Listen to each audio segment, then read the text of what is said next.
करोड़ था, आज वो अप्रॉक्सीमेटली 20,000 करोड़ रुपए पहुंच गया है। हम एक समय दुनिया में हथियारों के सबसे बड़े आर्म्स इंपोर्टर थे, लेकिन आज हम टॉप 25 आर्म्स एक्सपोर्टर्स की लिस्ट में आकर खड़े हो गए। साथियों, अब हमने बड़ी बड़ी कंपनियों को सपोर्ट करना तो जारी रखा है, लेकिन उसके साथ साथ हमने स्टार्टअप्स के माध्यम से यंग माइंड्स में भी डिफेंस सेक्टर में, यंग माइंड्स को भी डिफेंस सेक्टर में हम लोगों ने इनवाइट किया।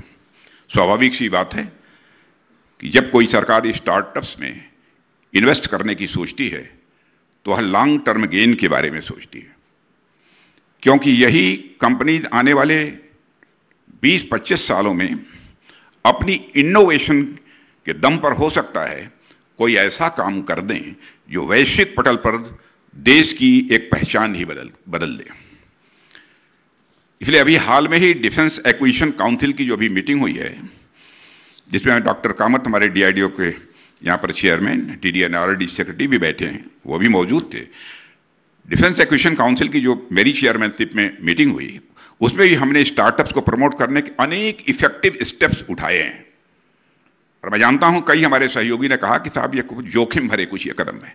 मैंने कहा हम एक बार एक्सपेरिमेंट इस काम को करेंगे, तो उसमें मेजर रिफॉर्म हमने किए हैं और हमने स्टार्टअप्स से प्रोक्योरमेंट करने के लिए कॉस्टिंग, पेमेंट टर्म्स और एलिजिबिलिटी आदि को काफी लिबरलाइज कर दिया है।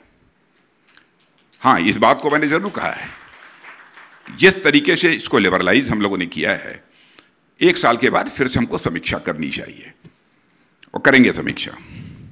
और आज तो स्टार्टअप्स के बारे में ये बतलाते हुए मुझे खुशी होती है कि जहां पर 2014 के पहले बामुश्किल 300, 400, 500 स्टार्टअप्स हमारे देश में हुआ करते थे, आज उनका नंबर 1 लाख से अधिक हो गया है।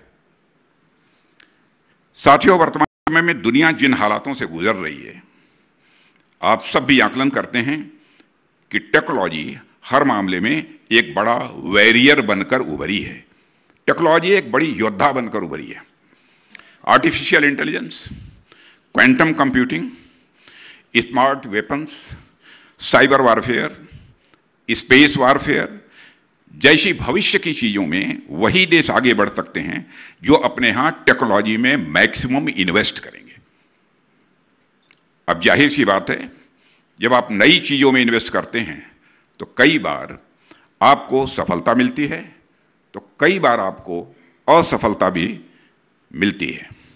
लेकिन लगातार प्रयासों के माध्यम से यदि हम टेक्नोलॉजी के क्षेत्र में मजबूत बनते जाते हैं तो यह लॉन्ग टर्म में, यानी आने वाले 20-25 सालों में भारत को इतनी मजबूत स्थिति में लाकर खड़ा कर देगा जिसकी कल्पना भी किसी ने कभी नहीं की होगी।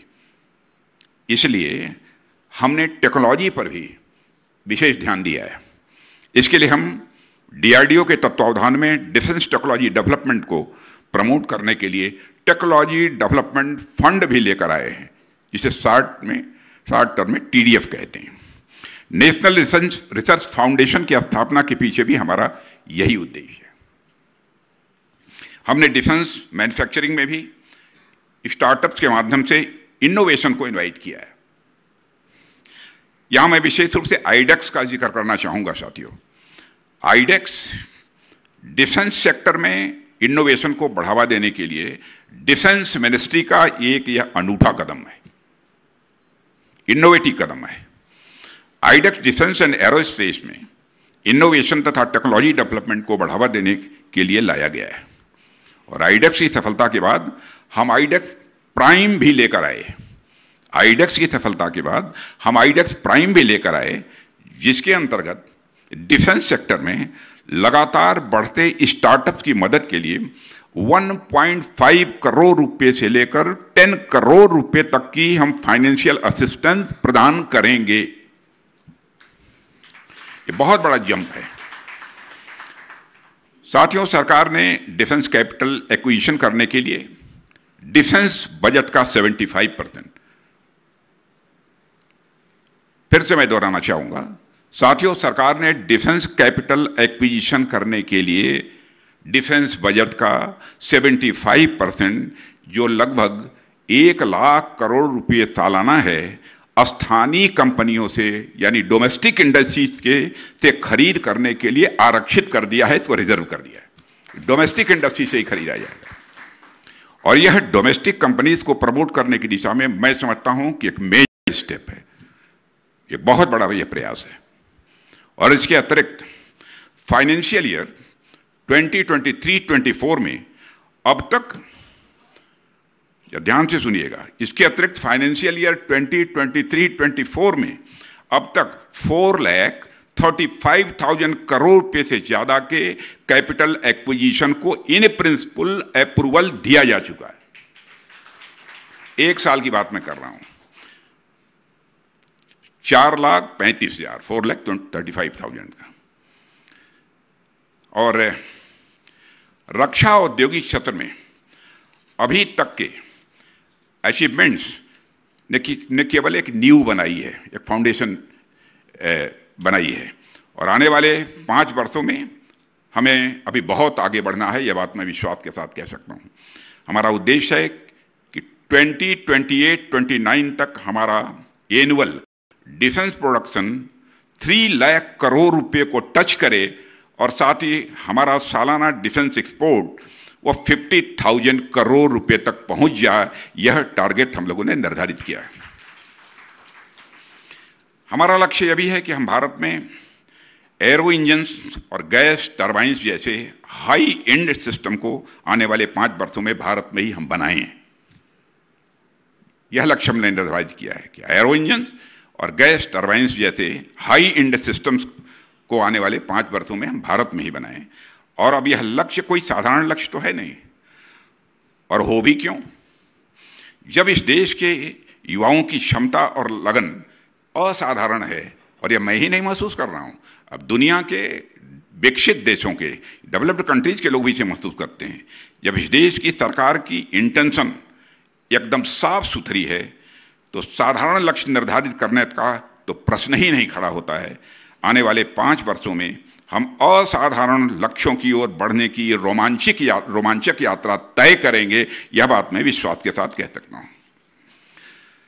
साथियों, इस बार के बजट पर यदि हम ध्यान आपने दिया होगा यदि, तो आप पाएंगे कि इस बार भी डिफेंस मिनिस्ट्री को सबसे ज्यादा बजट एलोकेशन हुआ है। सबसे ज्यादा डिफेंस मिनिस्ट्री के बजट को बढ़ाकर 6.21 लाख करोड़ रुपए करने की घोषणा की गई है, जो कुल बजट का मोर देन 13% होता है। सरकार के पास अब ना तो पैसे की कमी है, अब केवल पैसे से काम नहीं चलता, नीयत चाहिए, इंटेंशन चाहिए, करने का जज्बा चाहिए। तो न तो भारत के पास पैसे की कमी है और न तो भारत के पास नीयत की कमी है और न तो भारत के पास जज्बे की कमी है, न तो भारत के पास जोखिम उठाने के साहस की कमी है। सीमाओं पर, बॉर्डर्स का जहां तक सवाल है, बॉर्डर्स पर गहराती चुनौतियों के साथ साथ बॉर्डर के चैलेंजेस से आप सभी लोग अच्छी तरह परिचित हैं। जियोपॉलिटिकल सिनेरियो में, जियोपॉलिटिकल सिनेरियो के मौजूदा बदलते हालातों के मद्देनजर इस डिफेंस बजट को बढ़ाया गया। यह कदम भारत सरकार की long term approach, long term सोच को यह दर्शाता है। प्रधानमंत्री जी की प्रेरणा से ही हम सेनाओं में अग्निपथ एक नई योजना लेकर सामने आए। उस पर लोगों का समर्थन भी हमें प्राप्त हुआ है, लेकिन कुछ लोगों ने इसका विरोध भी किया है। सेनाओं में ज्यादा से ज्यादा देश की युवा शक्ति की भागीदारी हो, यह हमारी सोच थी। यूथफुलनेस हमारी आर्मी में बढ़े, इसलिए लाए हैं, और इसलिए भी लेकर आए हैं ताकि आने वाले समय में हमारी सेना दुनिया की सर्वोच्च सैन्य शक्तियों में से एक हो। और इस सोच के साथ और इसी विजन के साथ हम सब ने तीनों ही सेनाओं में अग्निवीरों को शामिल करने की प्राथमिकता दी है। और इस बड़े बदलाव से एडजस्ट करने में थोड़ा समय, मैं मानता हूं, अवश्य लगेगा, लेकिन आप देखेंगे कि लॉन्ग टर्म में यह बदलाव किस तरह से हमारी सेना को पहले की कंपैरिजन में ज्यादा मजबूत बनाएगा। साथियों, अब तक मैंने health and education sector, infrastructure, banking, regulation और डिफेंस जैसे क्षेत्रों में लॉन्ग टर्म गेन पर आपसे बात की है। लेकिन नारी सशक्तिकरण के मुद्दे को मैं नहीं छोड़ना चाहता। नारी सशक्तिकरण के मुद्दे पर अभी तक अब हमको बात यदि हम न करें तो मैं समझता हूं शॉर्ट टर्मिज्म और लॉन्ग टर्मिज्म की यह बात शायद अधूरी रह जाएगी। जब नारी शक्ति बंधन अधिनियम के तहत, जिसमें कि महिलाओं को पार्लियामेंट और असेंबली में रिजर्वेशन दिया गया हो, हमने महिलाओं को वर्षों से लंबित उनका एक पॉलिटिकल राइट, एक राजनीतिक अधिकार जो मिल जाना चाहिए था, उसे हम लोगों ने प्रदान किया है। और भारत में हर क्षेत्र में आज महिलाएं पुरुषों के साथ कंधे से कंधा मिलाकर आगे बढ़ रही हैं। एक रक्षा मंत्री होने के नाते मैं इस बात को और भी अधिक विश्वास के साथ कह सकता हूं कि हमारी सेना में महिलाओं की भूमिका निरंतर दिनों दिन सशक्त हो रही है तथा आने वाले दिनों में यह और मुखर रूप से सामने आपको दिखाई देगी। 26 जनवरी को कर्तव्य पथ पर आपने हमारी नारियों की प्रभावी भागीदारी को प्रत्यक्ष अपनी आंखों से आपने देखा होगा। इसके अलावा साथियों, हमने जन कल्याणकारी योजनाओं को बड़े उचित ढंग से जनता में पहुंचाने का भी काम किया है। हमने रेवड़ी कल्चर पर फोकस नहीं किया। हमने लोगों को मिक्सर या कलर टीवी देने का वादा नहीं किया, बल्कि हमने इस देश की ह्यूमन रिसोर्स पर इन्वेस्टमेंट किया है।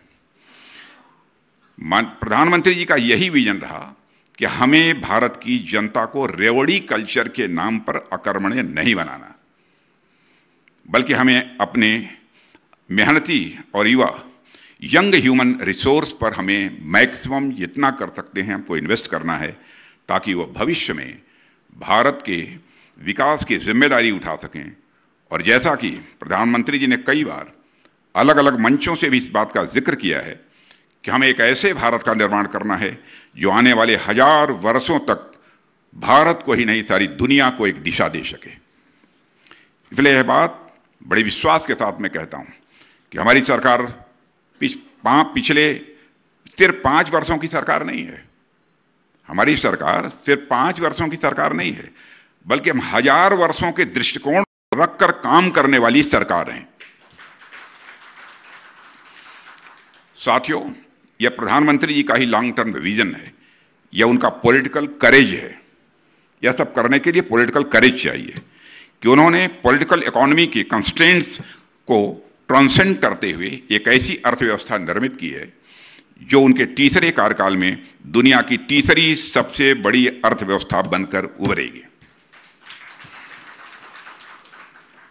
और मैं समझता हूं चौथे कार्यकाल के बारे में भी किसी को संदेह नहीं होगा। और जब मैं यहां अर्थव्यवस्था कह रहा हूं तो मेरा मतलब उसके माध्यम से देशवासियों की सोशियो इकोनॉमिक कंडीशन, उनकी सुख शांति, देशवासियों के बीच आपसी सौहार्द यानी भाईचारा, और इसके साथ साथ कल्चरल प्रोग्रेस, सांस्कृतिक उन्नति आदि सभी इसमें शामिल हैं जो बात मैं कर रहा हूं। और मुझे पूरा विश्वास है कि हमारे प्रधानमंत्री के नेतृत्व में हमारी सरकार उनके तीसरे टर्म में इसी प्रकार देश के नागरिक के विकास के लिए प्रतिबद्ध रहेगी जिस पर हम अब तक रहे हैं। साथियों, हम इस देश के हर वर्ग को अपने साथ लेकर, कभी कभी हमारे ऊपर डिस्क्रिमिनेशन का भी आरोप लगता है, इस देश में हर वर्ग को साथ लेकर इस देश की विकास की यात्रा को हम पूरी करेंगे और 2047 तक भारत को एक विकसित राष्ट्र यानी डेवलप्ड कंट्री के रूप में स्टैब्लिश करके ही रहेंगे, ऐसा हम लोगों का संकल्प है। मैं फर्स्ट पोस्ट से जुड़े आप सभी लोगों का आभार व्यक्त करता हूं कि आपने मुझे यहां आमंत्रित किया और बेबाक होकर इन विषयों पर मैंने यहां पर आप लोगों के सामने अपनी बात रखी। अंत में इस समिट की सफलता के अपने हार्दिक शुभकामनाएं देते हुए अपना निवेदन मैं समाप्त करता हूं। आप सबको बहुत बहुत धन्यवाद।